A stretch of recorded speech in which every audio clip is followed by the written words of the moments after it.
بسم الله الرحمن الرحیم. عرض ادب و احترام خدمت دوستان پیوند نیمانیم زبانه‌ای براتون می‌خوایم نمایش بدیم. پیوندک رو نگاه کنید دوستان.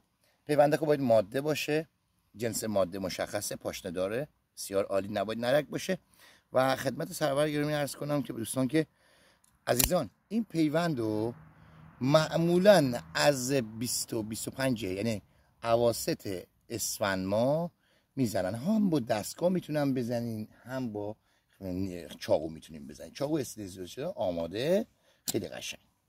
دوستان ورشی که ما میخوایم بدیم اینجا، این پیوند نیمانیم زبانه‌ای بهش میگن. ورش میدین خیلی دقیق از 2-3 مرحله قشنگ زیبا. برشتون که انجام شد خیلی راحت.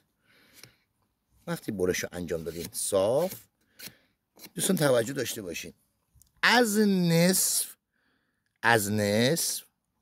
کمی بالاتر چاقو به این حالت دوباره دور میزنیم میاد عقب صاف بشه که پیوندتون قشنگ بخوابه توش، یه شیار توش میزنیم.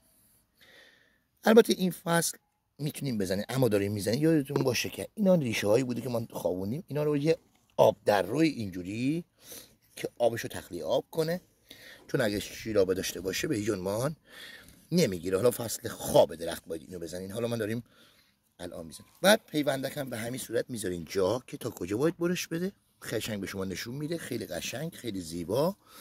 دوستان دقت کنین، میخوابونین چاقو رو به سینه‌تون، پیوندک به سمت عقب به چرخه بیاد عقب، خیلی قشنگ، خیلی زیبا.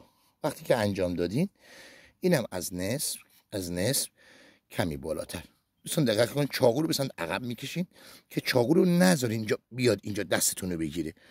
وقتی چاقو رو از اینجا گذاشتین چاقو رو به سمت عقب میکشین. نگاه کنین چاقو وقتی به سمت عقب میاد خودش میره داخل.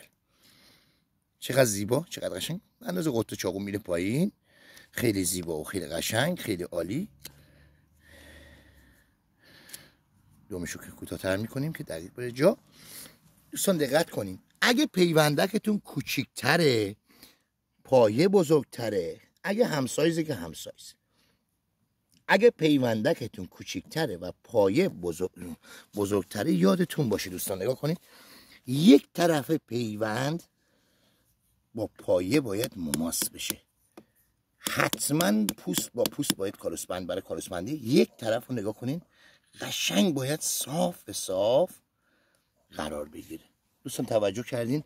پس یادتون باشه اگه پیوندکتون لاغرتره یه طرفش نگاه کنین. الان نگاه کنین این طرف رو نگاه کنین، درست رفته داخل، هیچ مشکلی نداره، پر میکنه درست، اما یه طرف پیوندک باید قشنگ جفت بشه، خیلی زیبا، خیلی عالی.